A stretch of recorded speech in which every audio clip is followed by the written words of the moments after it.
ვიღვიძებ იმისთვის, რომ დავინახო ადამიანები, ისინი ვინც ჩემს ირგვლივ ცხოვრობენ და გავიხსენო კიდე ერთხელ ის ადამიანები, ვისანაც ერთად ცხოვრობდი მთელი ამ ის განმავლობაში.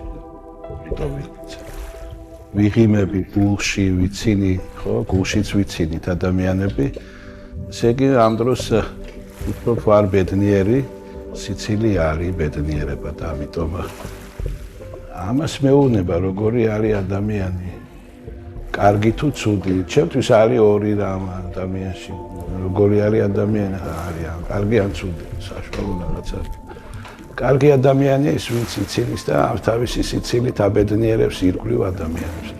ვიცნობ ადამიანებს, ვინც იცინის და თავარი ამბავი სიცილში არის ალბათ ის, რომ სიცილი ყველაფერი ის, რაც არის დაკავშირებული არა მარტო სიცილთან, არ იყოს ხალხი. ერთი რამ, როდესაც ძალით იღიმი, ძალით იცინი, ხო? იძულებული ხარ, ესეთ რაღაცას არ ვაკეთებ ნამდვილად, არ გამომდის. თუ ეკითხება ვინმე ადამიანს რისთვის მოდის, რისთვის ისეთის რომ იცოცხლო და სიცოცხლე აჩუქოს, სიცოცხლე აჩუქოს ხვებს. ეს არის მე მგონი ყველაზე მთავარი ამბავი, რისთვისაც ადამიანი მოდიხარ, რომ შემდეგ აჩუქოს სიცოცხლე. ეხლა აღმოვაჩინე და ეგ არის მე მგონი ყველაზე მთავარი რა. მე მგონი ამისთვის მოვდივართ. ურთიერთობებში ჩამოყალიბდა ჩემთვის სიტყვა მოქალაქე ადამიანი, რომელიც არის ყველგან სადაც უნდა იყოს და ამბობდეს და კონდეს თავისი პოზიცია, არის ჩემთვის მოქალაქე. არა მარტო ძველმა თაობამ, ზოგადად თაობების ამ ორომტრიალში მნიშვნელოვანი არის რაღაცა მაგალითის მიმცემიც იყო და არც იყო მაგალითის მიმცემი. მაგალითის მიმცემი ყოველთვის არ ნიშნავს რაღაცა შეგონებებს სწორი გზა, როგორი გზით იაროს თქვა ჩემმა შვილმა, ხო? მთავარი არის ჩემი აზრით, ჩემი გამოცდილებიდან მთავარი არის ჩვენ იმ მომავალ თაობას მიცე ისეთი რამ, ისეთი ცოდნა თუ ისეთი ურთიერთობები, რომელიც მასში აძლევინებს ამ ისე უნარი იმის, რომ გააპროტესტოს. ჩვენ ვერ ვაპროტესტებდით. მე ვერ ვაპროტესტებდი. ახლა პირველად მიტინგზე, როდესაც 80-იანი წლების ბოლოს დავდექი, მუშტის წამოწევა, წამი და წუთი მახსოვს პირველად ჩემს ცხოვრებაში. ახლა, როდესაც პირველად ძეგლთან სოხუმში მოხდა ეგ, დაიძახა იქ ლიდერმა, ვინც იყო მაშინ არ მახსოვს უსტად, მე მგონი ჭავჭავაძე იყო. დაიძახა გაუმარჯოს დამოუკიდებელ საქართველოსა დაახლოებით 30,000 ადამიანმა ეს მუშტი წამოწია. ამ ხელის წამოწევა იყო ძიმე ამბავი. ეს უნდა და მოუყვე ალბათ დაინახოს, გაიაზროს მომავალმა თაობამ, რასაც საუბრობ და უფრო სხვა რაღაცები უნდა გააპროტესტოს, ერთად დაგვიფაროს ისევე თემები გქონდეთ გასაპროტესტებელი, რასაც ჩვენ ვაპროტესტებდით, ხო? ან რასაც არ ვაპროტესტებდით. მე რასაც არ ვაპროტესტებდი, ჩემ შვილს უწევს ამის გააპროტესტება, ეხლა წარმოგიდგენია. თავის დროზე რომ ჩვენ ეს გაგვეპროტესტებინა, ეხლა უფრო სხვანაირი სახელმწიფოც ვიქნებოდით და სხვა საზოგადოებაც ვიქნებოდით. ამიტომ ეგ უნდა ვასწავლოთ ალბათ უთხრა ჩვენ შვილებს, ალბათ ისინიც მიხვდებიან მომავალ თაობას, რომ თავის დროზე თუ არ გააპროტესტებენ, მათი შვილებიც ესეთ დღეში აღმოჩნდებიან და მათაც მოუწევთ ამ მამების და ბაბუების ამბების გაპროტესტება. ომი არის გაურკვეველი, მოუმწიფებელი, შერეკილი ადამიანების მოგონილი რამ. რაშიც მერე ერთვებიან ნაკლებად შერეკილები, ნაკლებად შერყეულები და მერე ეგ ყველაფერი არის ის, რაც უბედურება თავისთავად ერთი სიტყვით ომი არის სიტყვით სისხლი, ხოცვა, გრევა, იდეების თავისუფლების, ურთიერთობების, ისტორიის, სიყვარულის, ყველაფრის მკრევა არის ომი და ყველაფერი ცუდი, რაც შეიძლება წარმოიდგინო ადამიანმა.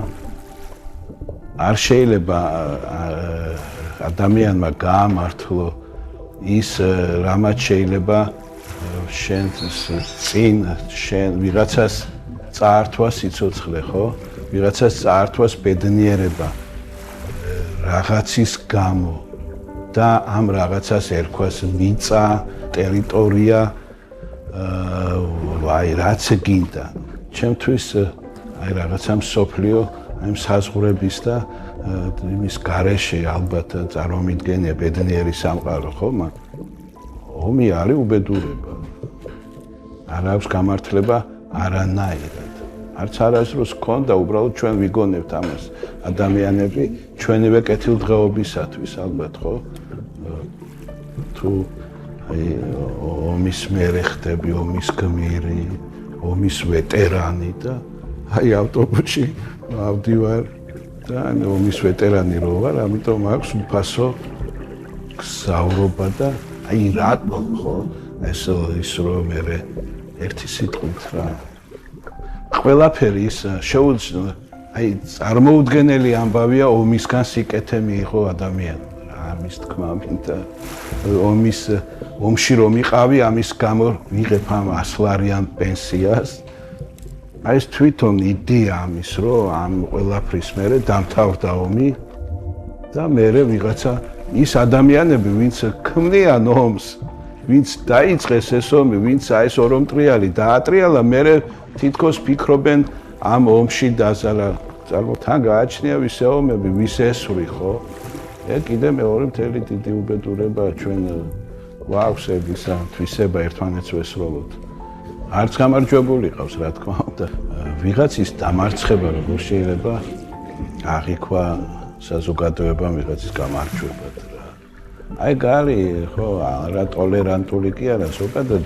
არა ნორმალური საზოგადოება სადაც ესე არიან დაყოფილებ გამარჯვებულები და დამარცხებულები რა დამარცხებულების გვერდით ცხოვრება ძალიან რთული არის ხო გაუგებარი არის ეს სულ ფიქრობს ისიც მერე გამარჯვებაზე შენ როგორ აი არ მგონია ომში გამარჯვებული ომის ტერმინი არ არის გაგრძელება გამარჯვება ყველა შემთხვევაში ომში მარცხდება ყველა მარადიული ცეცხლი.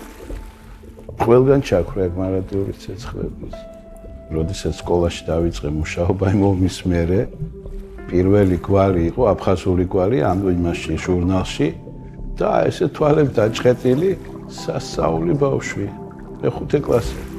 წარმოგიდგენია შენ აი ომიდან მოსული მაშინ ეს გმირობის ამბები მაინც გამოყოლილი გაქვს ეს ემოცია ეს რო რაღაცა სამშობლოს დამოუკიდებლ ტერიტორიული მთლიან და ამ დროს აი ნორმალური საზოგადოება სადაც მოხვალ ომის მერე და გიზეს და თვალებში გიყურებს ადამიანს და ფიქრობს რომ აი ისიც ფიქრობს ხო და ფიქრობს აი მასწავლებელი რომელიც იყო ომში რომელიც ესხო და აფხაზებს ამ თვითონაც აფხაზი არის წარმოგიდგენ ახლა ეს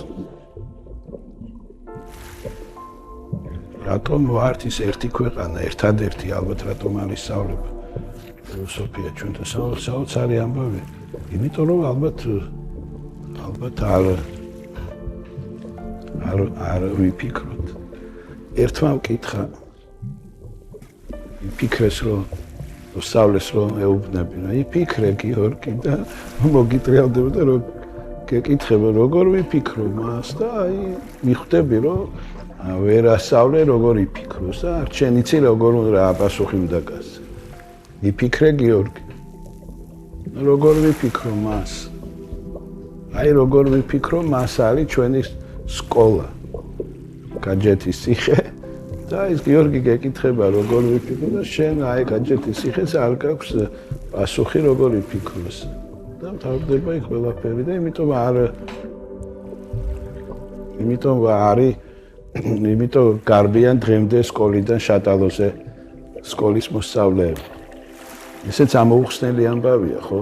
ანუ ყველაზე დიდი თავისუფლება უნდა იყოს იქ მისვლა ბავშვის სახლიდან, როდესაც გადიხარ და მიდიხარ სადღაც აი რაც კიდე დაარქვე, ვინმე ტაძარი და განათლების ისა სკოლა რა, მნიშვნელობა. და იქიდან გარბიხარ სადღაც. ეგ არის პროტესტი, მაგრამ ჩემი აზრით ეს არ არის პროტესტი, რომელსაც თავისუფლებამდე მიყავხარ. ეგ არის აი ის რასაც ასახავს დღეს სკოლა კიდე რა. ფილოსოფია უნდა ისწავლებოდეს სკოლაში, საიდან სად მივედით. პირველი კლასიდან სიცოცხლის ბოლომდე. საკუთარ თავს უნდა ელაპარაკებოდი ადამიანი და აი ეს პროტესტი უნდა ქონდეს, ალბათ შინაგანი პროტესტი. არ ვარ ნაწილი ამ, არ მიყვარს საკუთარ თავთან შემიძლია, მაგრამ ეთქობა არ ვარ ისეთი ნაწილობრივ მაინც შიშარა ვარ ალბათ რაღაცეებში და არ მიყვარს ამ ქუჩებში გასვლები, რაღაცეები, ისა, იმიტომ რომ ეთქობა აი ძველი გამოცდილებები, რაღაცეები, რაღაც ალბათ რაღაცა სხვა რაღაცა უნდა მოვიფიქროთ. რომ აი საზოგადოებამ სხვანაირად დაიწყოს ფიქრი. განათლების ნაწილი ეგ უფრო მეტად ალბათ. აი ესენი უნდა შევცვალოთ რა ეს თავისუფლებები და მოვიტანოთ სადღაც. რა არის ეგ თავისუფლებები კიდე ღმერთმა იცის რა, სული ცვლება და ამას ვერ დაწერა.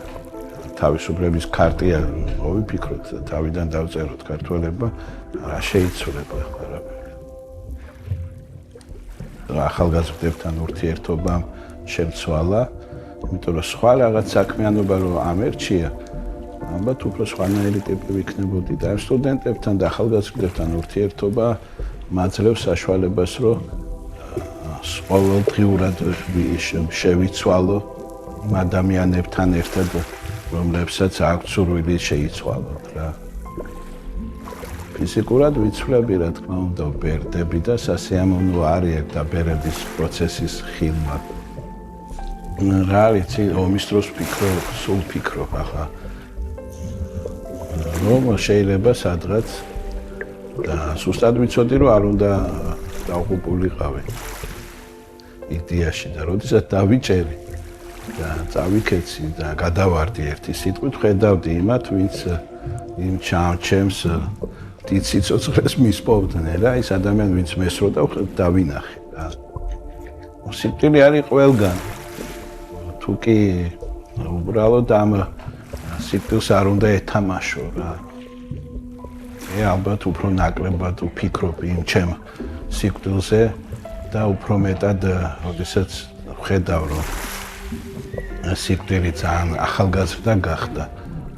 რა ქვია ამას, არ ვიცი სახელი, ალბათ ქვია, რა თქმა უნდა, საიდანაც უნდა გამოვიდეთ სასწრაფოდ. სარიომი.